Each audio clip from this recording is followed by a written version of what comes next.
y will not be equals, when you cross multiply, y will not be equals to what? R sine theta. R sine theta. So take note of this formula. Now let's go for another one. X now. For cosine now, let's go for cos theta. Cos theta is what? Adjacent. What's the adjacent? I told you the base of the angle. And what's the base here? X. So that will be x over r. You know, cosine is what? Adjacent over hypotenuse. R is still the hypotenuse. So when you cross multiply here, when you make x formula, x will be equal to r cos theta. So take note of this formula too. Now, let's deal with this x and y. Meaning that we can also say tan theta is equals to what's tan? What did I say tan is? Tan is what? Opposite over adjacent. What's the opposite here? The opposite of this theta is what? Tan y. So that will be y over x, right? So we can say therefore theta equals to what?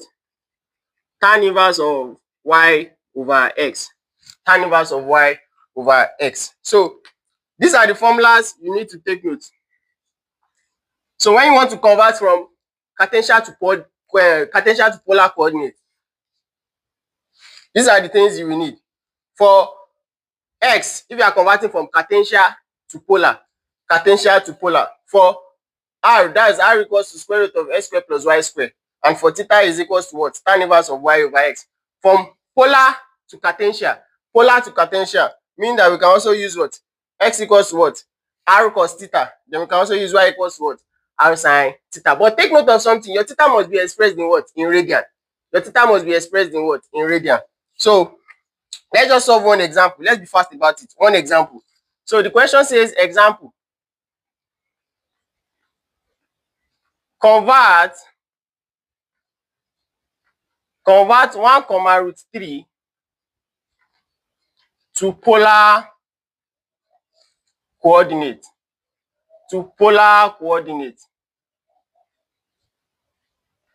Solution. So the question says convert 1, to what? To polar coordinate. And what's polar coordinate? R, theta. But don't forget, this is in what? If they are telling you to convert this to polar, meaning it is in Cartesian, all right? Meaning it is in Cartesian. So it means like we can say where, what's our x here? Our x is 1 and our y is what? √3. Our x is 1 and our y is √3. So convert it to polar, which is r and theta. What's the formula for r? The formula for r will be what? R equals to square root of x square plus y square, which will be giving us r equals to square root of, what's our x? 1. That's 1 square plus